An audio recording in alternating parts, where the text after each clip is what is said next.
Hey, what's up? Welcome to DGen Ed. That's degenerative education, meaning none of this is financial advice. Just me having fun going over some Ethereum data. We are going to be looking at some ETH treasury companies and ETFs here on Tuesday morning, September 16th, looking over the data from the 15th. Pretty excited about what happened yesterday. And so before I get into the treasury companies, let's quick scroll down here to look at the ETFs, looking at this in USD. And so what I saw yesterday before I was starting to head to bed is I just saw that the Grayscale ETF, ticker symbol ETHE, did purchase about $10 million worth of Ethereum, but then everything else was gray. BlackRock doesn't update their numbers until the morning or at least late in the evening, and so I didn't get to see that. So I saw that there was a net at the time total increase in Ethereum, so I thought that was really good. But then we did see a drop in the Fidelity Ethereum ETF, which is ticker symbol FETH. They saw a decrease of about 13.5 million. So between those two, there was net outflows. Other than that, besides BlackRock, no buys, no sells. But then BlackRock, pretty crazy. We've got to be paying attention to that one. That is ticker symbol ETHA. That is BlackRock iShares Bitcoin ETF. And they added a whopping $363.2 million worth of Ethereum, which puts the grand total, the net for the day on September 15th, to a total of $359.7 million increase buys of Ethereum. So that is just looking great. And so let's now quick look over at the Ethereum chart. Did want to point out a couple of things. And so, every day I have been talking about this 50-day simple moving average, or SMA, that was previously at around 4,200, rounding to around that number.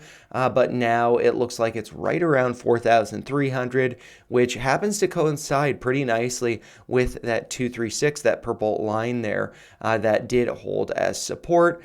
We rallied up. Let's just get a percentage idea of how high that went up.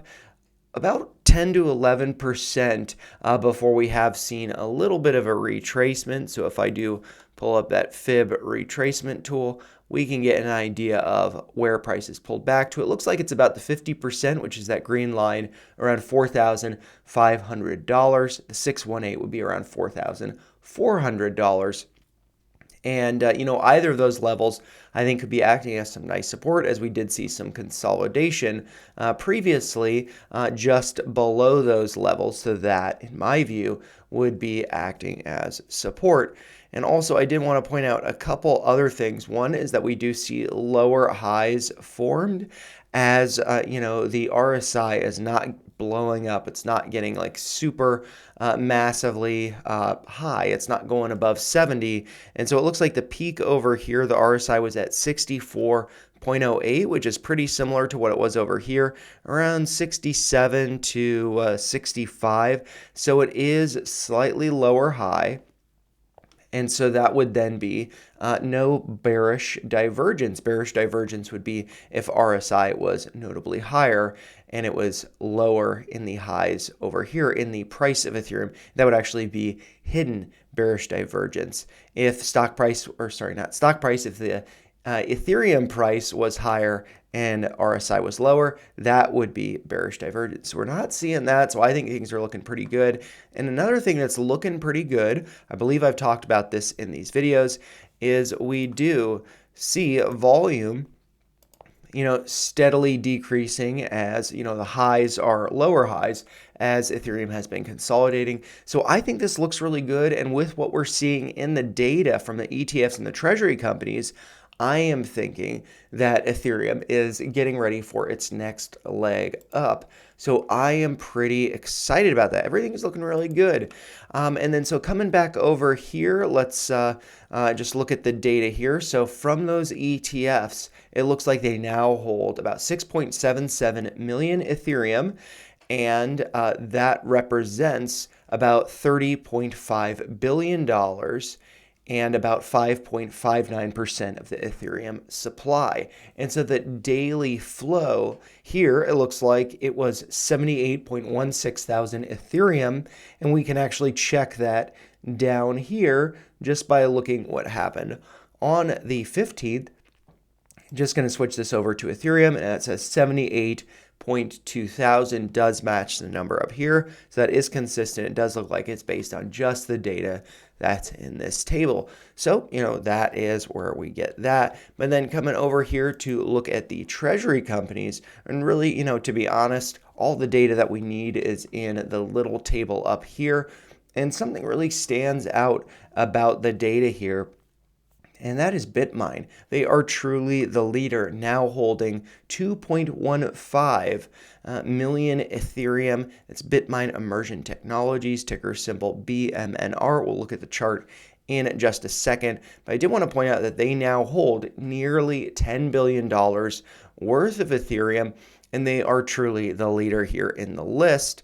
Sharplink Gaming being number 2, they hold less than half the amount of what Bitmine Immersion holds. So I think that just really stands out. And looking at the buys over here, last week we saw Bitmine buy on the 8th, and they got their position to be above 2 million Ethereum. That was with a purchase of over 200,000 ETH.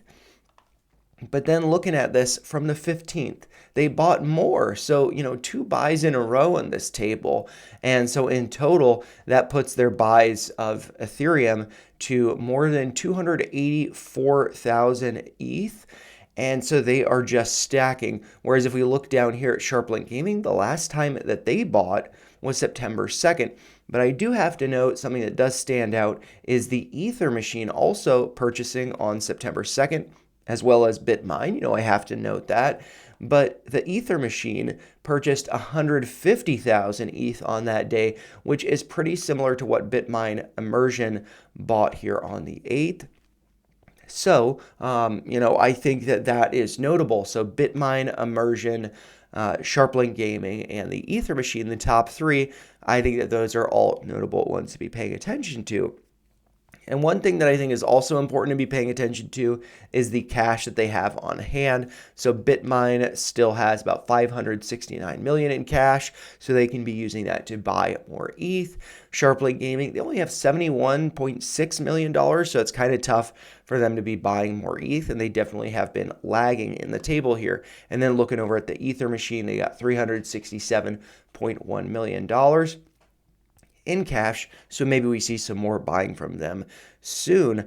But yeah, let's now look at a couple of these tickers just to see how they are performing. So let's first look at Bitmine Immersion. That is ticker symbol BMNR. So coming back over here just to look at the chart real quick, we can see that Bitmine, did break above that 50-day simple moving average, and they were able to hold it. It does look like we got an inside bar yesterday, as far as I understand what those are. So on the 15th, we traded within the previous day. So this would be Friday's trading on the 12th.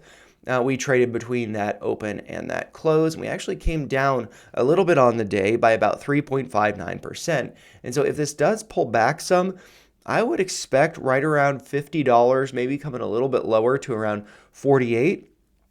I'd expect that to be acting as support because Bitmine has broken above that 50-day simple moving average. Now they just need to pull back a little bit, retest, and then continue higher. So I think that chart is looking good. We can also see that we have been putting in higher lows, also lower highs. So it is consolidating, it is condensing. And also, just like I showed with Ethereum, we are putting in lower highs in the volume. And so once that does break out, I think it might be taken off. And we have kind of seen that more recently, but that is still, a lower high to what we saw over here. So good to be keeping that in mind. And then now let's just look over at SBET. So this is Sharplink Gaming, ticker symbol SBET. And this one has definitely been lagging, I must say, still below the 50-day simple moving average. Did get an inside bar just like with Bitmine. We are putting in higher lows over here and higher lows on the bigger picture as well. but this, really hasn't been breaking out just yet. Currently in the pre-market, it looks like it's trading just below $17. That being up a little bit from yesterday's close at $16.79. But yeah, I mean, is this going to break out, get above that 50-day moving average? And that is around $21. So let's see if we can get a close above that, hold above that, and then retest and continue higher. That is what I would like to see. And that might be corresponding with the FOMC meeting, which I believe is going on today. And then we will get Jerome Powell speaking on that tomorrow on the 17th. And I think that could be sending markets higher. Also did want to note over here that I didn't mention that Bitmine closed at 53.11 yesterday. They are up about 60 cents in the pre-market, trading around 53.71. But yeah, anyways, coming back to the data over here, I'm really excited about this. I think that the buys from Bitmine Immersion Technology as well as from BlackRock, that really tells me, with these net inflows that Ethereum is likely going higher. What we're seeing now, any dips are dip buying opportunities, and I suspect that Ethereum will be above 5,000 in the coming days, if not weeks, or coming weeks, if not days. And yeah, I'm really excited about that. I hope you guys are too. But anyways, I got to get headed to work, and so I just wanted to share my thoughts. If you found them helpful, make sure you like the video, share your thoughts in the comments down below, and make sure you subscribe to the channel for more videos like this. Thanks a lot for watching, and have a great Tuesday. I'll give another update on this tomorrow morning. Take care, you guys. See you later. Bye.